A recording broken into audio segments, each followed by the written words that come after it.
She said I was the only person she had ever loved, and I believed her for 11 years, right up until the day I found the apartment key hidden inside a box of wedding photos. Mara and I had been the kind of couple people pointed at like we were proof that love could survive adulthood. We met at 22, both broke, both tired, both pretending we were a little more stable than we really were. She worked at a bookstore downtown. I fixed cars at a shop off the highway. She loved poetry, rainy afternoons, and old records. I loved the way she laughed with her whole face, like joy was something physical. We rented a tiny apartment above a bakery that smelled like warm sugar every morning, and for a while that felt like enough. We got married in our early 30s in a small garden behind a restaurant, with string lights hanging above us and a few people crying in the back row. My parents were there. Her family was mostly gone by then. My sister Elena was our maid of honor. That mattered more than I understood at the time. Elena had always been the brighter one, pretty, confident, impossible not to notice. I was the quieter sibling, the one who stayed in the background and listened. Mara used to joke that Elena looked like the kind of person who walked into a room and changed the weather. I thought she meant it as a compliment. Back then, I didn't know it was also a warning. The marriage looked good from the outside. We had the usual problems: money, work stress, family dinners that turned into arguments, but nothing unusual, or so I thought. Then little things started shifting.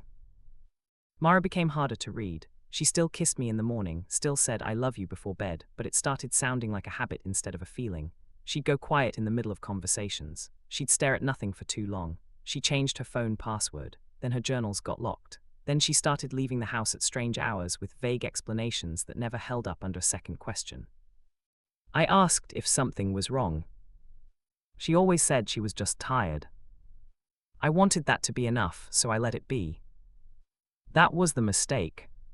We were cleaning out the hallway closet one Sunday because Mara said she wanted to make room for winter coats. At the bottom of an old storage box full of wedding prints, thank you cards, and dried flowers, I found a brass key. Not our house key, not a car key, not storage, a key to an apartment. I held it in my hand and felt my stomach drop before I understood why. When Mara came into the room, she saw the key and froze so completely it was like the air had gone out of her. That alone told me everything.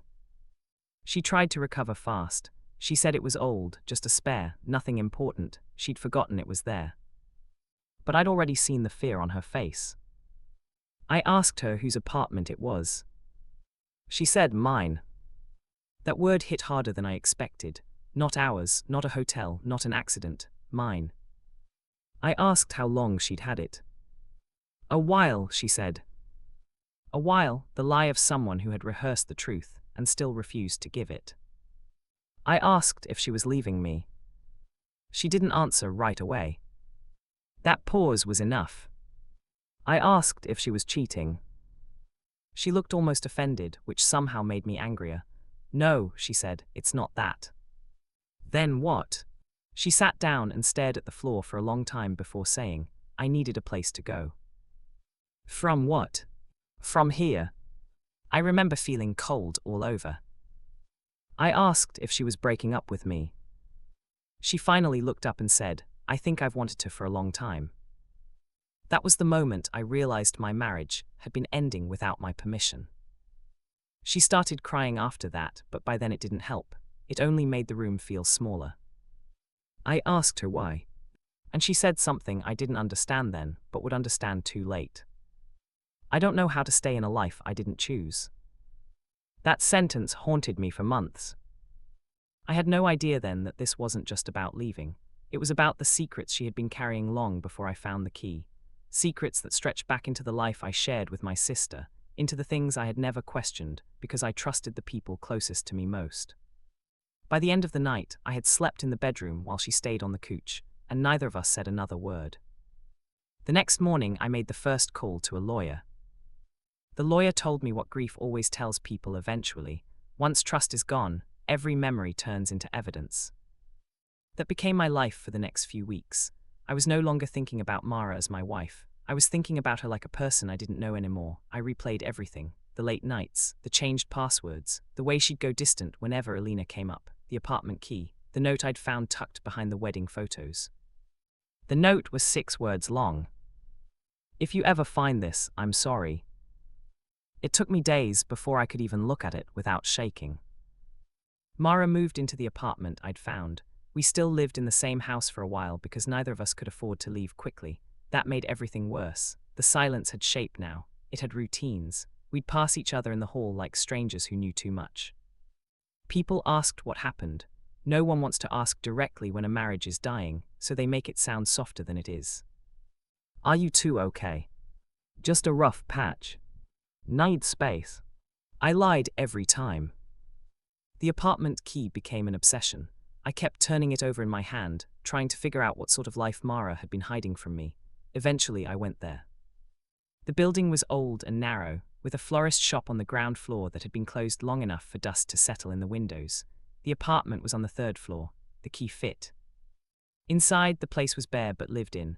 A mattress on the floor, a small table, one chair, a lamp, a kettle, a stack of books, a sweater over the back of the chair. It wasn't the room of a woman seeing someone else. It looked like the room of someone trying to disappear without fully leaving. On the table was a notebook. I opened it.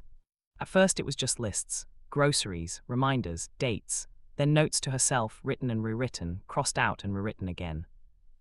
Then I found the pages that made my hands go numb. She had written a heading. Why I stayed. And under it. Because he is kind. Because he keeps trying. Because I wanted this to be enough. Because leaving makes me the bad one.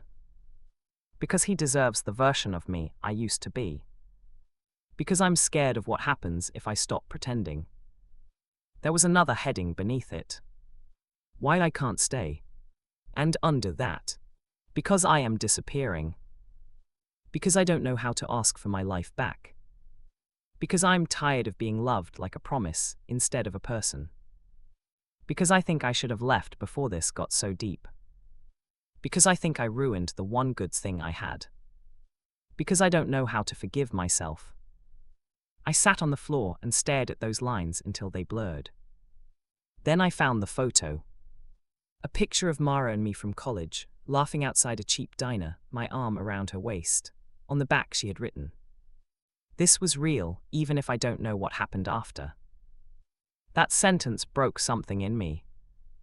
When I confronted her that night, she already knew I'd been to the apartment. She didn't even ask how I found it. I threw the notebook on the table and asked her if loving me was just another thing she had been pretending at. She cried, but that didn't soften anything. She said she loved me.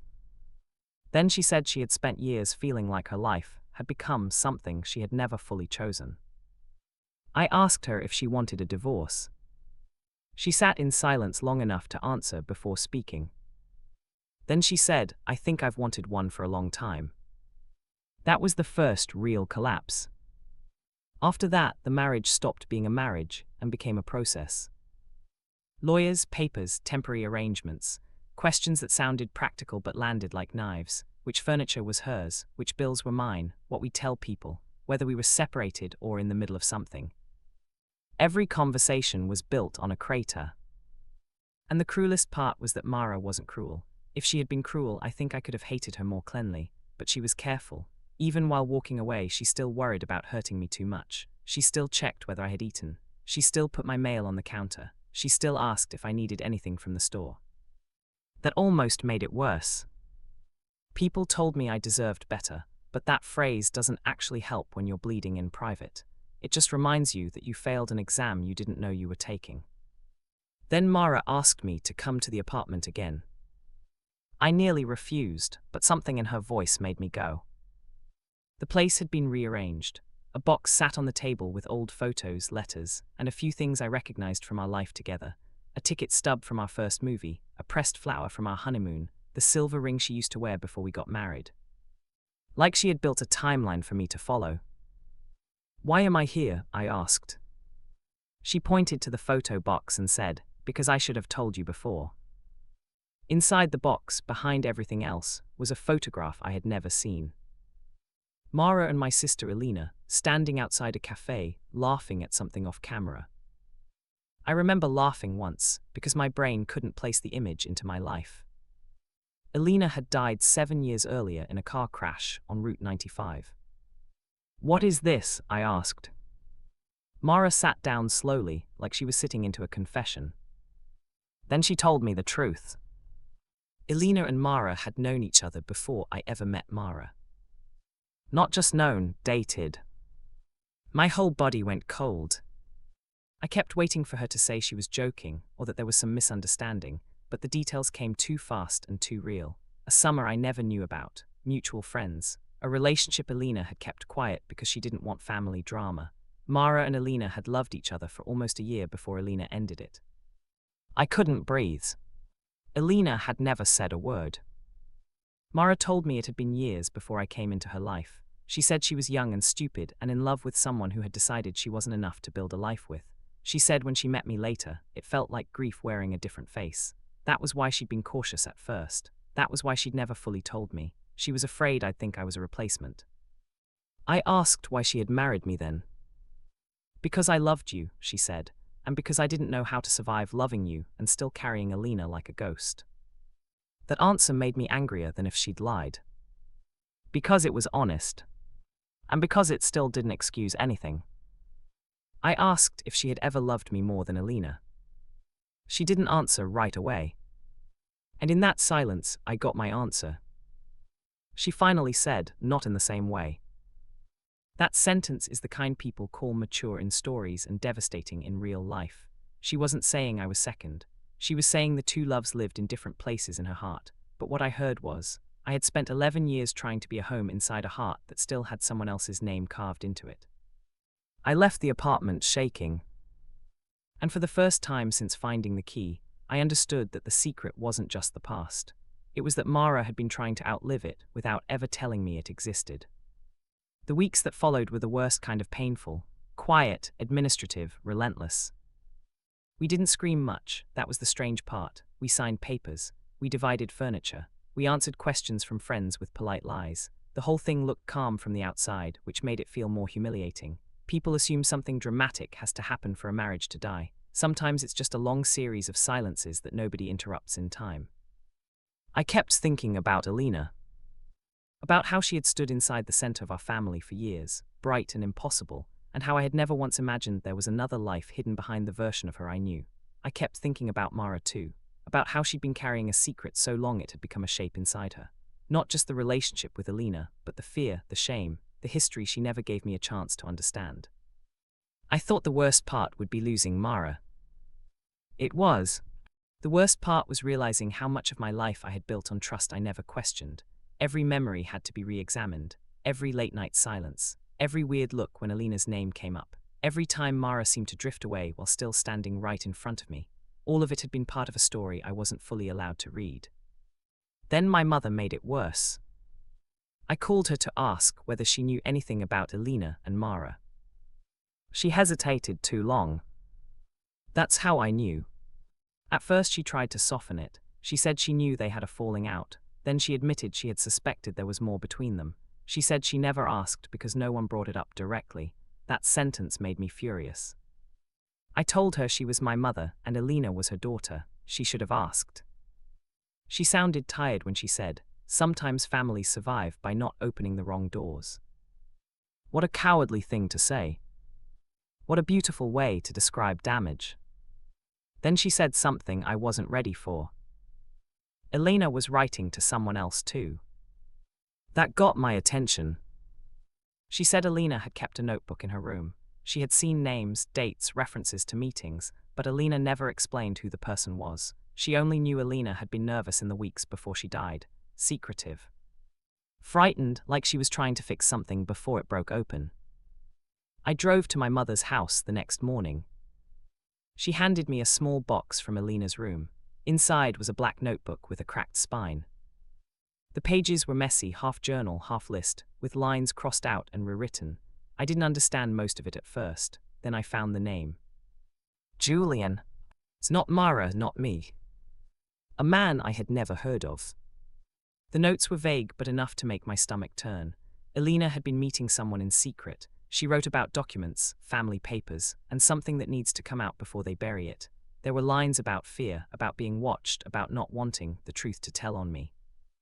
Then I found a cafe receipt from 4 days before the crash. On the back, in Alina's handwriting, was one sentence. "If anything happens to me, tell Mara I was sorry." I sat on the floor of my mother's house and stared at that note until I went numb. Because now it wasn't just about my marriage. It was about the fact that Alina had been trying to undo something before she died, and everyone around her had been hiding pieces of the truth. Mara, my mother, maybe even Alina herself. And if that was true, then the crash hadn't just killed my sister. It had frozen the truth in place before anyone could speak it.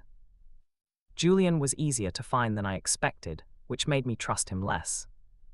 He was a former professor in his late 40s who now ran a tiny consulting firm and lived alone in a narrow house outside the city. I found him through Alina's notebook and a trail of old emails she'd kept in a backup folder I had never known existed. When I called, he was calm in a way that made my skin crawl. We met at a diner off the highway because neither of us wanted the other inside our lives for too long. I laid the notebook on the table and asked him why Alina had written his name so many times. He stared at it for a while before saying, "I should have expected this." That was not a comforting way to begin a confession. He told me Alina had been helping him with an inheritance dispute.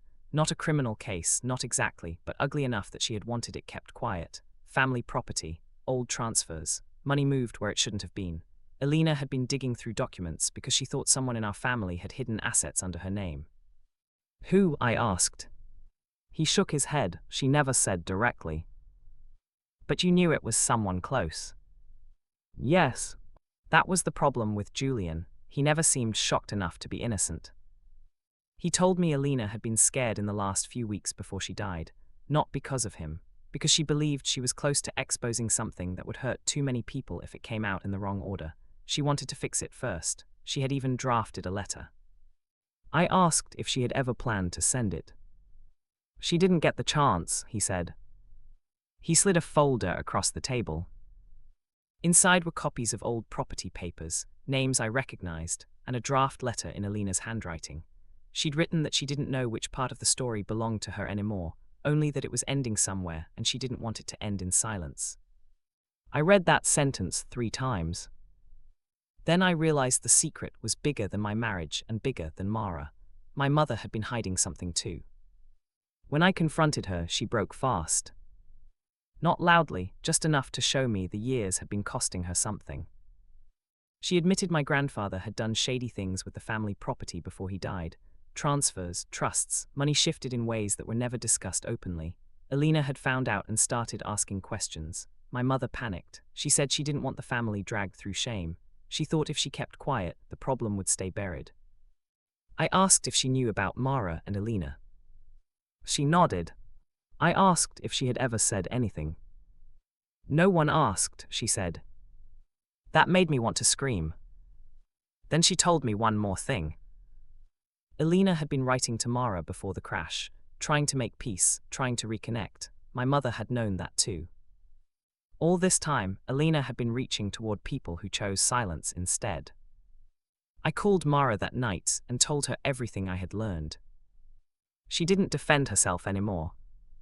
She only said, "I wondered how long it would take."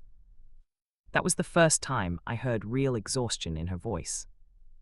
I asked why she never told me. She said, "Because if I did, you would have had to decide whether your family was worth staying loyal to." I laughed bitterly. "You didn't think I deserved that choice?" "No," she said, "I didn't think I did." That answer was terrible and honest at the same time. For the first time, Mara sounded like someone who understood the scale of the damage she'd helped create. And that was almost worse than the lies. The fallout took months. Not dramatic months, not the kind of months people write about when they want tragedy to feel clean. Just long, ugly stretches of paperwork, grief, and names attached to things that should never have been hidden in the first place. Julian's documents confirmed enough to force a settlement. My mother admitted what she had to. Some of the property money was returned. Some of it never would be. The family myth of innocence cracked open and stayed cracked. Alina's name finally got attached to the truth she had been trying to uncover before the crash took her. Mara and I met one last time after the legal mess started settling down. Not to reconcile, not to restart anything, just to talk like two people standing in the wreckage after the fire has already burned out. She looked tired, older, smaller somehow. I asked her if she had loved me. Yes, she said immediately. I asked if she regretted marrying me. She shook her head, no. That surprised me. Then she said, I regret the lies. I regret the cowardice. I regret making you live inside a story I hadn't finished telling myself, but not you. That hurt more than if she had said she regretted all of it. Because I believed her. I told her I had spent years trying to figure out whether I had been a replacement for Alina. She cried when I said that. Not because she wanted to manipulate me, because she knew she had made me feel invisible in my own marriage. We talked about everything else too, the apartment key, the note, the pages in her notebook, the fact that she had built a second life in order to survive the one we shared. She told me she thought secrecy would protect me from the ugly parts of her past. I told her secrecy had just made sure I lived inside the ugly parts without consent. She nodded. That was Mara at her most honest, quiet, ashamed, and finally unable to run from the truth. Before I left, she said something I've thought about ever since. Maybe we did love each other, she said. Just not honestly enough to survive it. I don't think I forgave her in any neat, final way. Real forgiveness isn't a scene. It doesn't arrive with music. It happens in small, private increments or not at all. But I stopped wanting her to be a monster. She wasn't one. She was someone who had been afraid for so long that fear became the shape of her love. And me. I was someone who kept mistaking silence for safety. I moved out in early spring. The new apartment was smaller, quieter and cleaner in all the ways that mattered and none of the ways that didn't. There was no bakery smell in the morning, no old wedding photo box, no hallway where I might catch a glimpse of the person I used to be, just a little kitchen, a living room that stayed too still, and a bedroom where I learned how to sleep alone again. At first, I hated the silence. Then I realized it was better than the kind of silence I'd lived with before. I started thinking less about whether Mara had chosen me and more about how I had chosen not to see what was already in front of me. That was the uglier truth, the one I couldn't blame entirely on anyone else. I had been loved imperfectly, and I had accepted that imperfection because I was afraid to ask for the whole thing.